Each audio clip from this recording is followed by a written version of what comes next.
This is Reverend Sylvester, counter from Dynamic Dimension Ministries.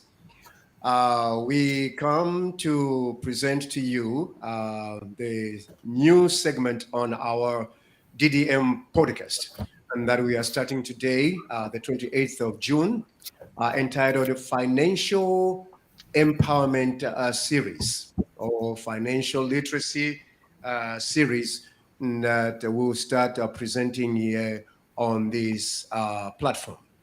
As you have known that for the past quite some time, we have been conducting every Tuesday musicology podcast. We have been talking about music, the reasons why musicians all guys wrote their songs and the impact those words have had on our lives.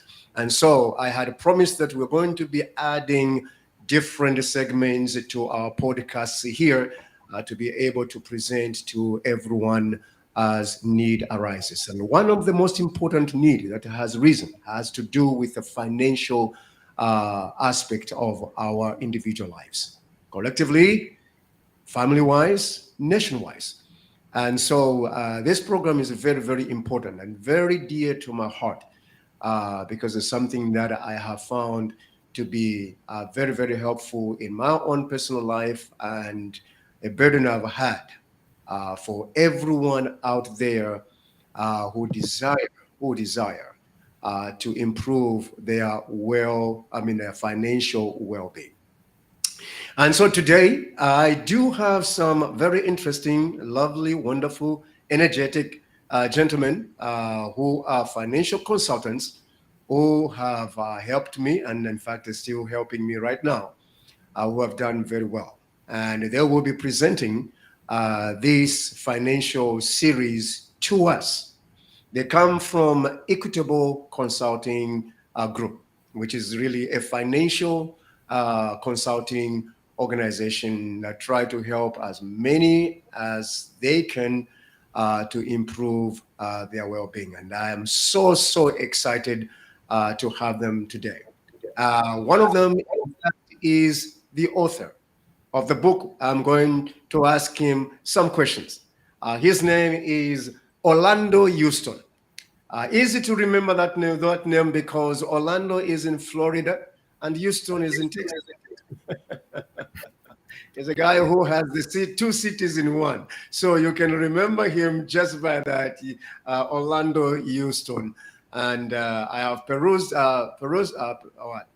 this book and just skimmed it to see what he has written. Very, very interesting things that he's written here that are very helpful.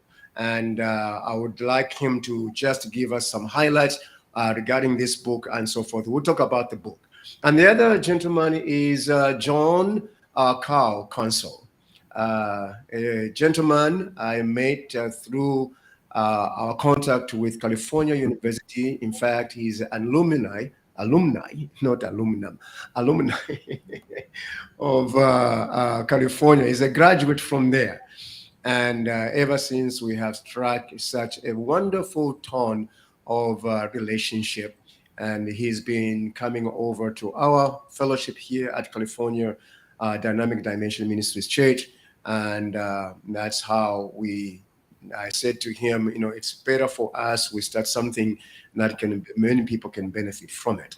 And so I have two of them today. And what we're going to do today largely is give an overview.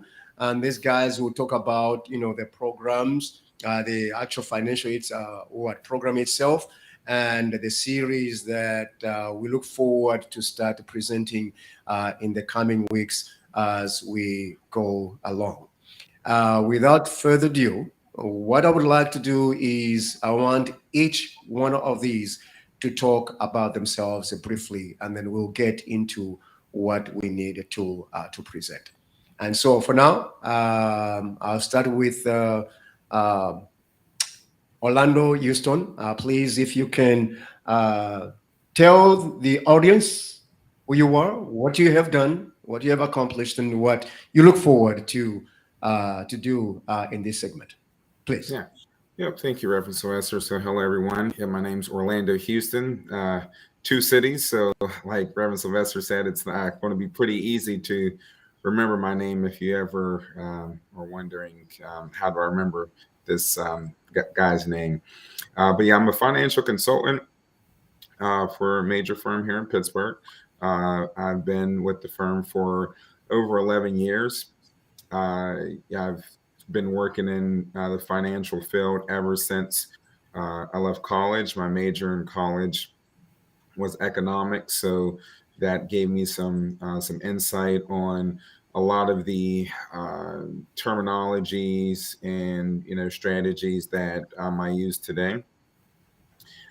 Like Reverend Sylvester said, I wrote the authored my first book during COVID, which gave me enough time to, I guess, kind of sit down and construct this book in a way I think will resonate with everybody.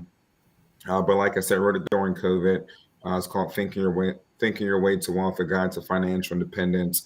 And my goal with this book was to, have a something that was easy to read, yet was a working book, and we'll get more into that as well, to where it's interactive. My goal here is to help anyone that I can, enlighten you on the different topics that we'll talk about, and we'll go over a range of different topics and maybe some different ideas. But just to kind of be a point of contact and education for you. So definitely looking forward to it, and I'll turn it back over to Reverend Sylvester. All right. Thanks very much, Houston Orlando. And next one is um, John Carl Cancel. Please, if you can talk about yourself. Absolutely. Well, good afternoon, everybody. My name is John Carl Council. Right now, I work as a financial consultant with Equitable Advisors. I am originally from the Pittsburgh area, and I graduated from California University of Pennsylvania, where I was a part of the business program there as well. So, it was really good meeting Reverend Sylvester through California University of Pennsylvania, and just, seeing the mission of his ministry. He talked about, his mission for social, economic, educational, and spiritual development. And I believe, just by continuing to build our relationship, I've seen just the impact that he wants to have in the community. So I'm very excited to kick off, this financial empowerment series, and just continue to educate our community on, some of their options as far as becoming, you know, becoming or taking steps forward towards, becoming financially empowered and reaching, all of their financial goals. So, as we continue to talk, I believe, everyone that listens will definitely find value in some of the strategies we're able to talk about through our series. A couple of the topics we're going to be talking about are, financial strategies 101. We'll talk about the basics of investing. We'll also get into college savings plans, and then also retirement planning as well. So, a lot of different things that we can all, add to our own financial plans. And this will really be the start of, really accomplishing some of those goals. So, we're really excited to continue that. And I'll also turn it back over to you, Reverend Sylvester.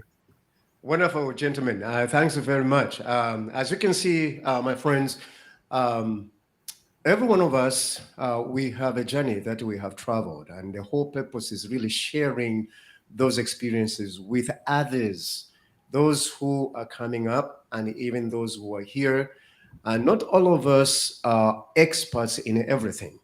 And that's why we have to humble ourselves enough to ask someone who has gone, who has learned, who has the knowledge to help us get to where we need to be. Humility is a very important aspect in any person's life. If you want to rise up to the next level, because you are able to learn a whole lot from people, and so that has taught me a great deal. And especially as I've spent, some time with these two gentlemen, they have helped me to see, and I had even wished I had applied myself much earlier in life, the way that they presented these things to me. But as I always said, it is never too late as long as I have the breath and I'm living, I can still do some stuff.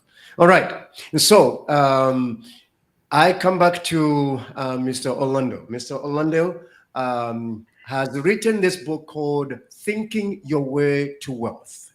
Thinking Your Way to Wealth. And I'm sure probably what he'll be presenting will reflect a number of nuggets he has written here.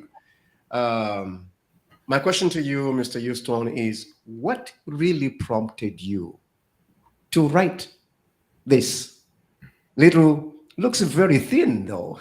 I was expecting I was going to get a novel, thick one, but so simple. What really motivated you to write this so that it can be helpful to somebody?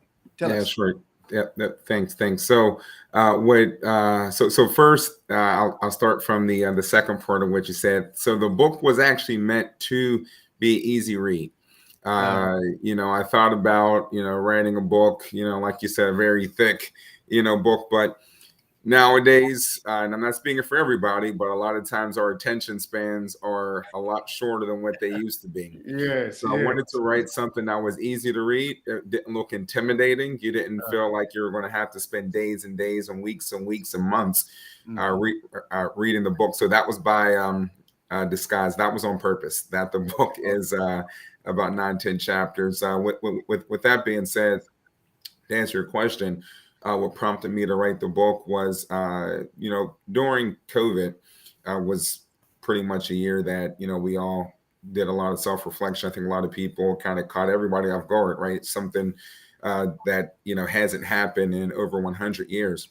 Mm-hmm. I started to get a lot of calls, rightfully so, from people that, either I work with or friends or family, and they were really concerned about, just COVID in general. Of course, can't answer all those questions, but more importantly, financial. And people wanted to know, what they needed to do to, help themselves if something like this ever did happen again. Because for years, obviously, we're working, day to day, and that was a normal before we got into the new normal. And you had your job, you had your retirement accounts, your investment accounts, whatever have you. And, you weren't in a position where maybe you got laid off, or maybe you had to reduce your hours. Then all of a sudden, here it is, things are kind of, we're like in this whirlwind. So I wanted to, not only just talk about financial strategies, but also write something that would help everybody out. So the idea behind writing the book was to kind of bring it down to earth. I know a lot of times people in my position as a financial consultant will talk from like a 30,000 foot view, use a lot of big, terminology. And a lot of times you may need a financial dictionary to even understand what is being written, right? So I wanted to write something that was more ground level, more straightforward, easier to read. And that way people would have a tool, kind of a working guide to help them. So in case something like this does happen again, whether it's COVID or whether it's something else, now you're better prepared if you were to, read the book. And, also in the book, there are questions and answers and kind of things to ponder to help. So it's meant to be a working book, not just when you read straight through and then you put it down. Okay. No, that's really quite interesting. A guide to financial independence. And that is the bottom part. It's like really the mantra of that. A guide to financial independence. Thinking your way to wealth. There's something in your introduction as I read it through. One says, early in my career, I discovered to my surprise that many people do not have a plan in place to deal with the expected or unexpected events of life. Elaborate a little bit on that. Yeah, so that comes from personal experience, just being raised in a family that didn't practice financial strategies, didn't have financial literacy. So I noticed early on, just from my personal family, that there were some instances where individuals had got themselves into binds because they didn't plan properly. So just kind of knowing firsthand, also had another family member pass away, and there wasn't any life insurance. And I'm sure if anybody's been to a funeral, that of course it's a somber time. But to add to that, if you don't have things in place to protect your family, or to help with that situation, as far as like burial, final expenses and whatnot, you can only imagine the mindset at that time. At that time, so yeah, those are personal experiences for me that kind of helped me write this book and really fully understand early on, before even becoming a financial consultant, how important it was to plan for the future. Mm. So, Mr. Houston talks about the importance of planning for the future, not only just for now. We don't just live to consume for today, but we are also given the ability and the exhortation. If you read, for instance, in the book of Proverbs 16, it is specifically verse 1 says, "The heart of man plans, but the answer of the tongue comes from the Lord." In other words, God has given us the freedom to make preparation for what we see into the future. And one of the areas is our financial security that we have to prepare for, which I can be more or less like guilty of that. Many of us who attest to that fact that not many of us have lived our lives financially preparing for our future. Many of us, we have lived our lives mainly to consume for today. Let tomorrow come. No matter let whatever comes tomorrow, that's it.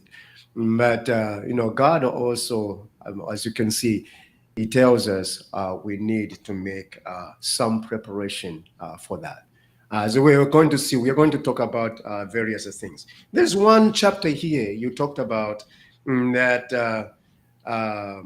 In fact, I'll just read that statement because that statement caught my attention a great deal. We talk about it, and we'll be tying all this to this. Early in life, I realized nothing is free. There's no free lunch. Tell us about our financial stuff. Nothing is free. There is no free lunch.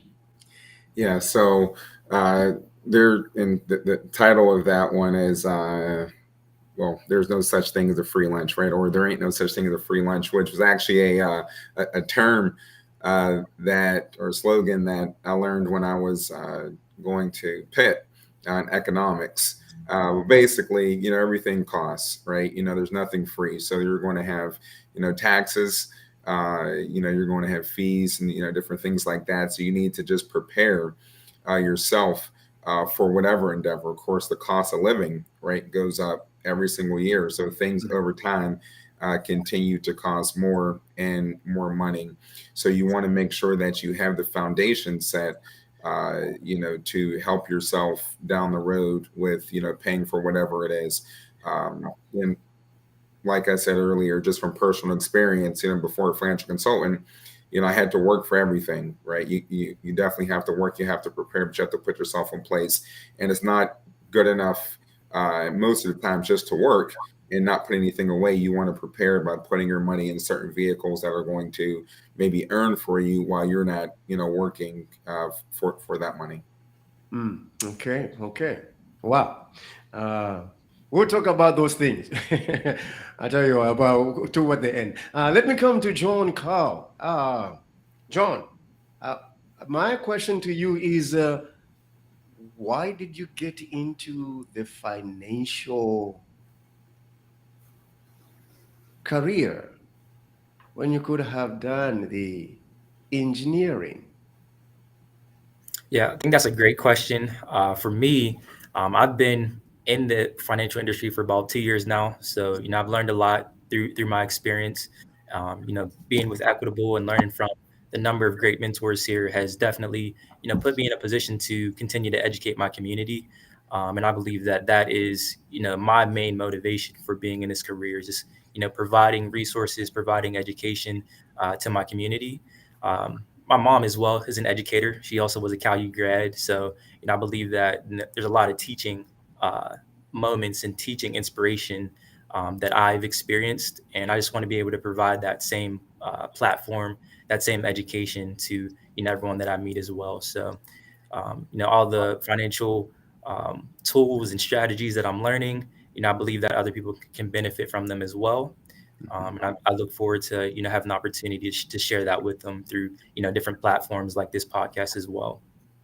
Okay. I mean, as you can see, friends, there is John Carl, and his heart was, look, I have learned something that I want to pass on to others that have come really to help him.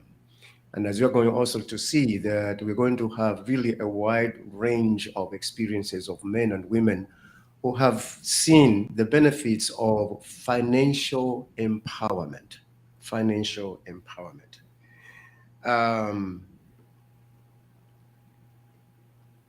I come back to Mr. Houston. One of the chapters in your book, you talk about debt. Easy to get in, but hard to get out. Can you just elaborate on that in relation to financial literacy and how you endeavor to help people understand the aspect of debt and financial independence? Yes, yeah, I can. And firsthand, I guess to kind of give you some insight on the reason why I wrote that chapter was from personal experience. A lot of this comes from personal experience. So when I was in college, just like other students, most of the times you're broke. At least I was. Anyway. So of course, I worked and full time, and sometimes you fall short. And I got an envelope letter from one of the major credit card companies, and they offered to give me a credit card. So here I am, a college student, making ends meet, sometimes eating ramen noodles, probably most of the times. And I thought, all right, well, hey, you're going to give me a credit card for, I believe it was $2,000. That's great. I can use the money. And what I'll do is I'll pay it back whenever I graduate, because I'll be making more money because I'll have a job. Kind of fast forward to graduation, and upon graduating, I totally forgot that I had student loans I had to pay back. And then when I actually got the credit card bill, there was a interest rate of about 20-something%. Wow. Now, myself, young college student, I didn't turn the paper around of that letter that just had "you're pre-approved" on the front. I just seen $2,000. Again, financial literacy, was lacking. So that's very important. Had I done that and maybe talked to somebody, I would have known that on an annual basis, I have to pay back, that interest rate on top of the money that I'm using from that credit card. And like I said, having student debt and now this credit card and starting to work, you may not be making as much as you thought you were going to make. So of course you have to pay all your expenses, which you need to keep the lights on. But in addition to that, now you have this debt kind of looming over your head. And it was very easy to get that credit card, right? But it was harder to get out of that debt. So that's more of what that chapter talks about, just to kind of give you a frame of reference of the reason why I wrote it. And I go into a lot of more detail, but that's the gist of it. And hopefully after you read that chapter, we'll give you some different strategies, which I can go over as well, to get out of debt. It's easy to get in. Yes. It is the bait is very appealing to get off the hook. And that's when you struggle to try and take yourself out of it. And definitely, it's a very interesting, subject that we rarely, even within our Christian circles, really talk about debt and the burden it brings upon our lives and how it affects us in many aspects of our life. It's not that you can't have some debt, you can, but it is how to try and control and apply the discipline that is needed to help us, accomplish that and come out of it. Independence is there. Independence is there. Okay, and so we'll talk about some of those things as we go. Here is one other thing that I find on the financial side of it, I would like you to comment on. In fact, let me just mention this. This past 2 Sundays, since our Father's Day, Happy Father's Day, we've been celebrating this whole week fathers. And I've been talking about the importance of fathers taking up the lead in the home and not abandoning it. And the 3 responsibilities we are given as a fathers. It is a spiritual responsibility, it is a social responsibility, and also financial responsibility that we have to provide, and especially to our family. And on the financial responsibility, this is I read one of the things that you have written here in this book, protecting your family financially, is one of the things we are going really to talk about as to how we protect our family financially now and into the future.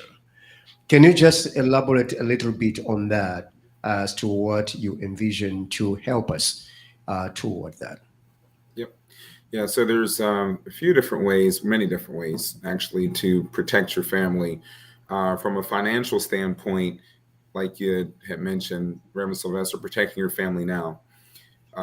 You want to have a certain amount of expenses saved in the bank. So, for example, if my expenses are $1,000 per month, you want to have at least at a minimum $3,000 to $6,000, which is 3 to 6 months of expenses, because like when COVID happened, people lost their jobs, or you can get laid off anytime. So you want to have that nest egg available, just sitting there in the bank, so that way if you need it, you can touch it and you don't have to access any other type of different accounts. Investments are also helpful as well to protect your family now, while you're here.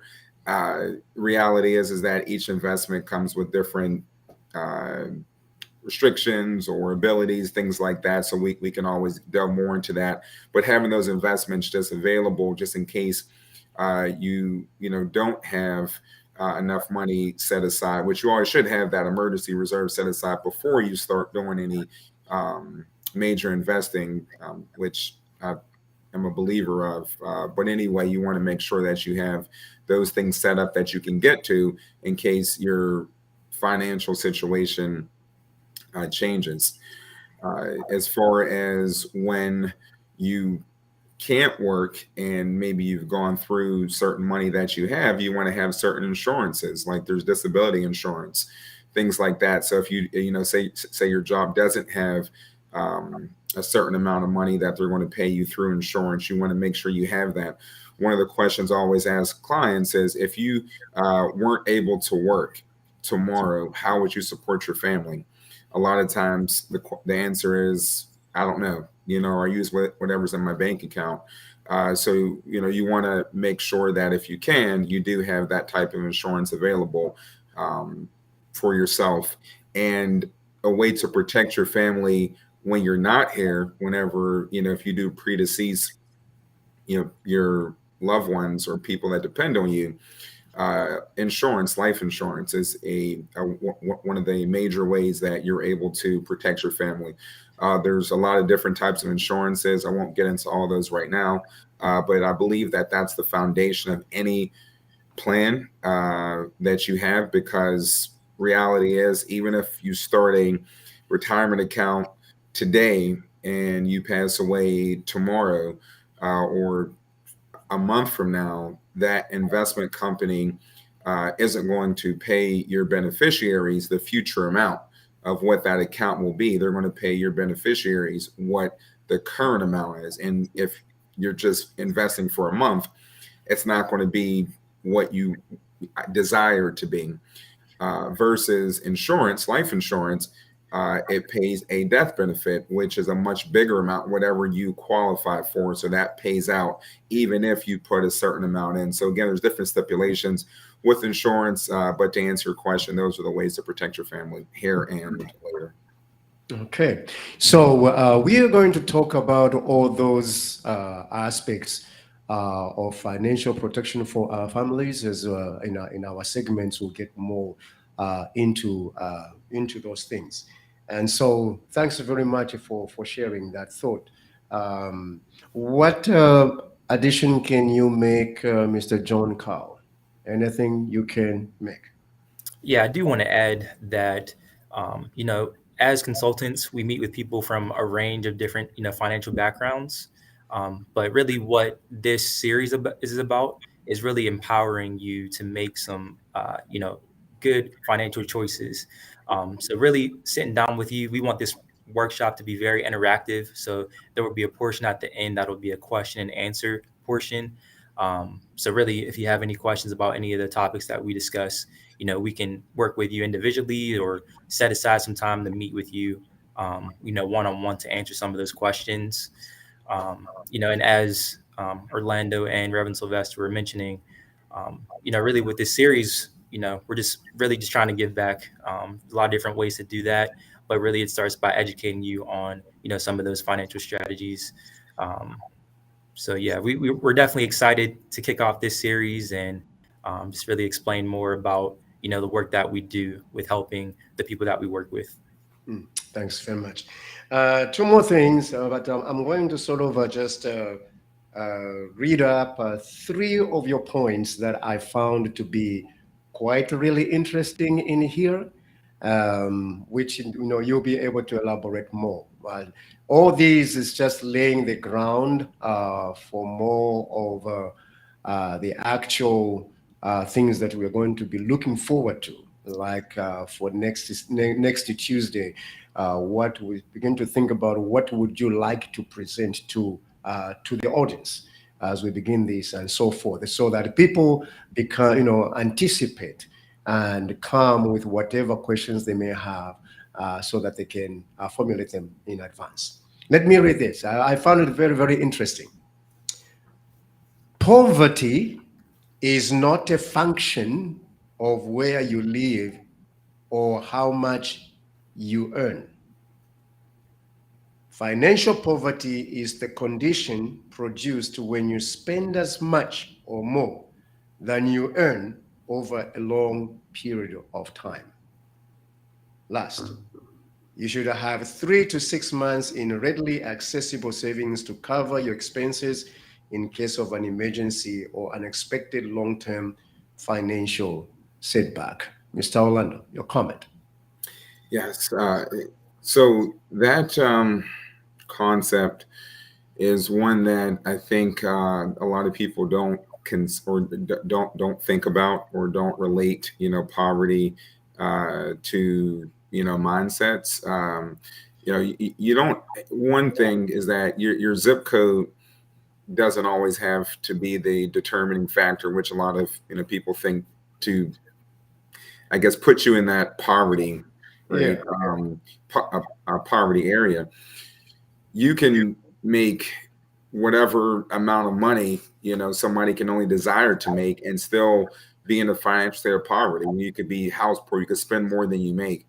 A lot of times, money burns a hole in our pocket, right? And you're spending a lot more than what you actually have coming in. So, and then on the other side of that,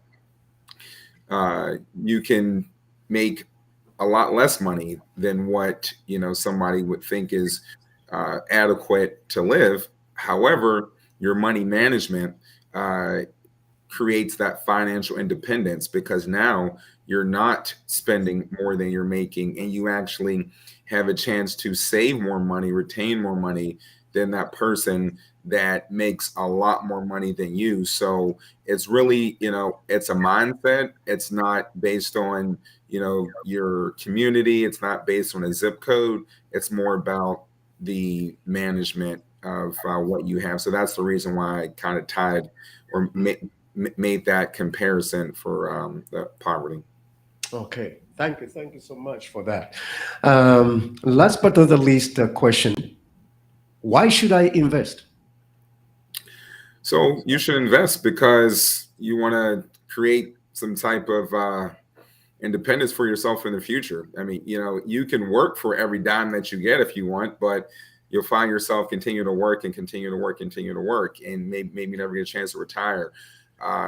Investing offers you the ability to potentially earn more money than what you're currently making.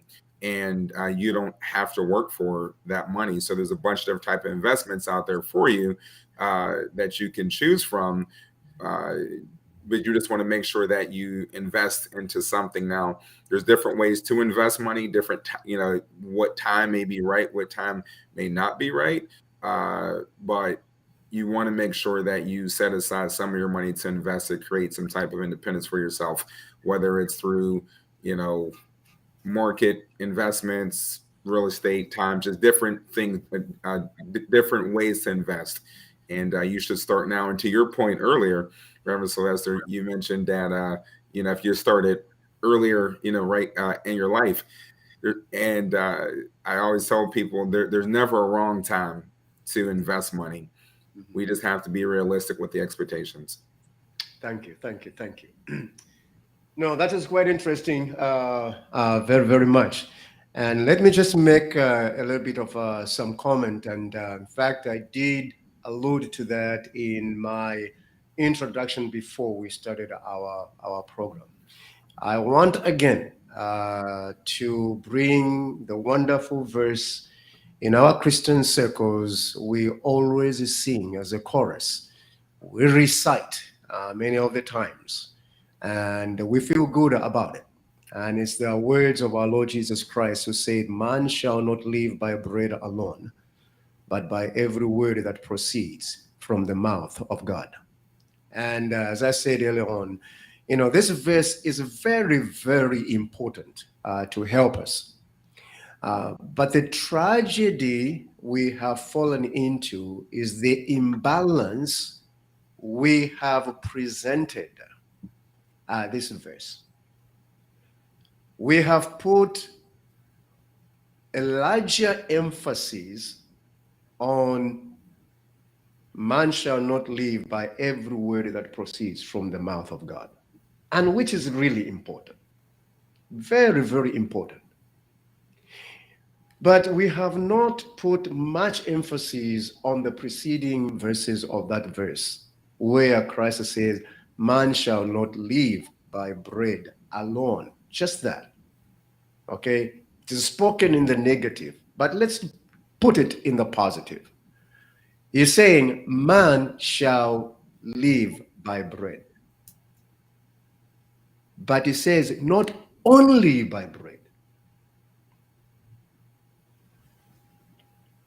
In other words, the physical needs of our beings are equally important as our spiritual needs of our being.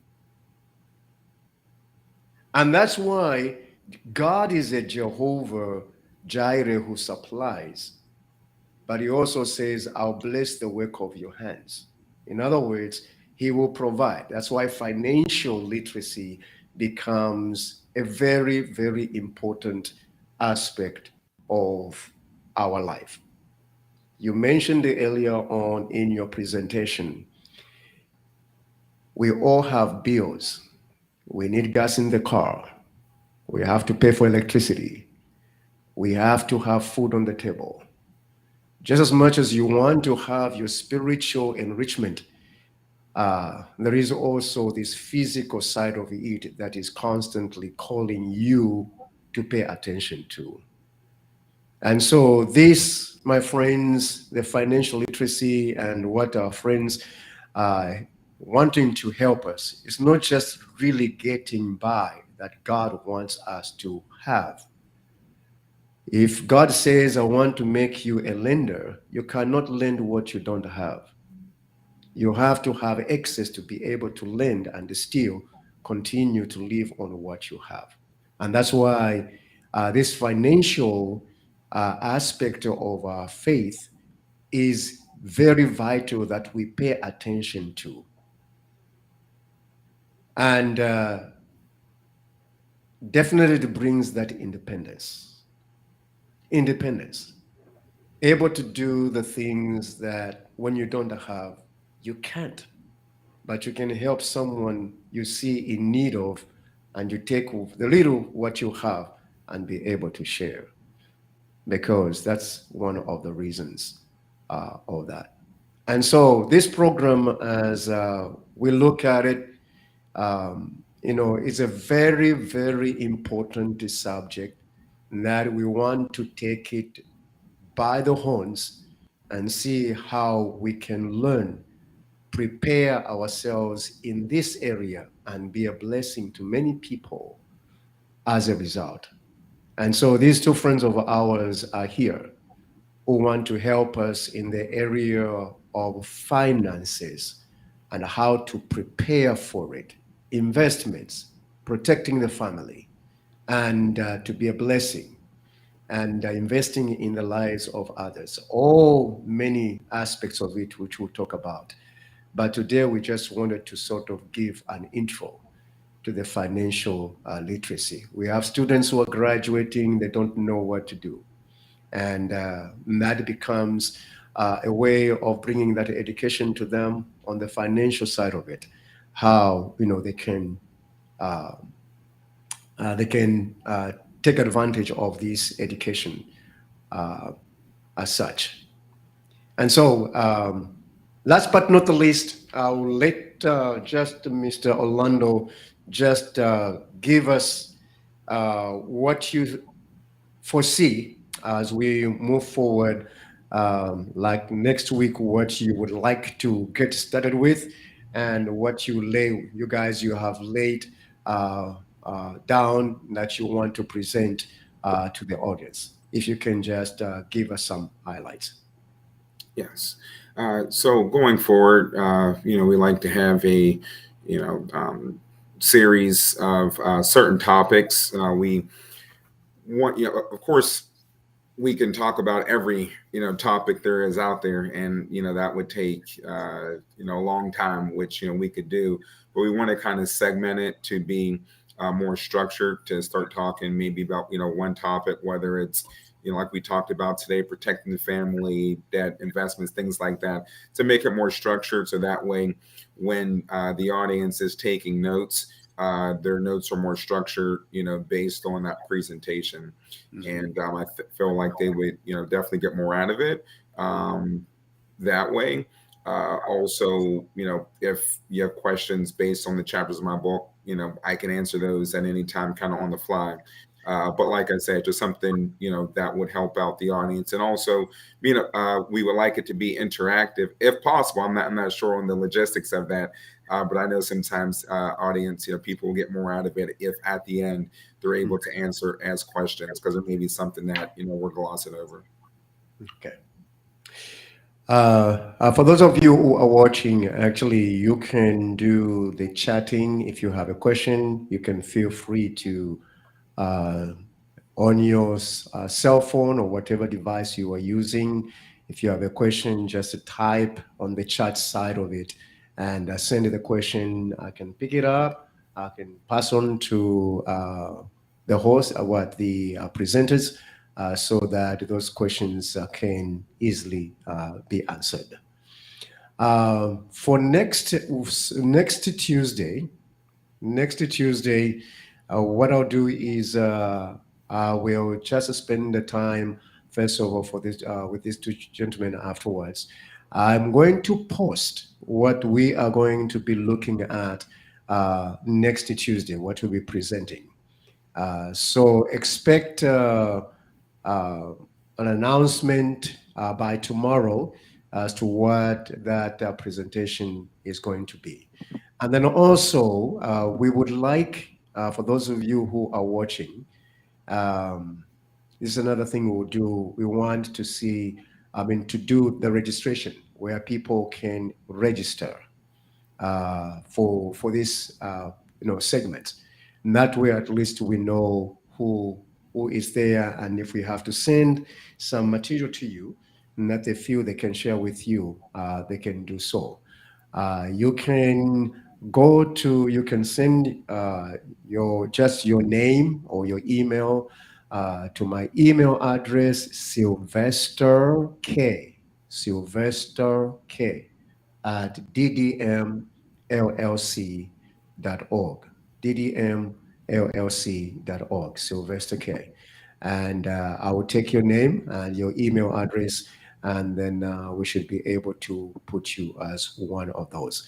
And then, of course, check our website. We are going to put this program up there with a registration form that you can fill in the information, and that will help us to do that. So that's what we are going to do as we move on going forward. Gentlemen, any question or any last comment you can make, and then we can close this program for today? Yeah, I'll just make one distinction that Thinking Your Way to Wealth, Guide to Financial Independence, thinkyourwaytowealth.com is a separate entity than the financial firm that I work for. So just wanted to make sure that, we made that distinction that Equitable Advisors was not affiliated with Thinking Your Way to Wealth. Okay. Thank you so much. Thank you for letting us know that.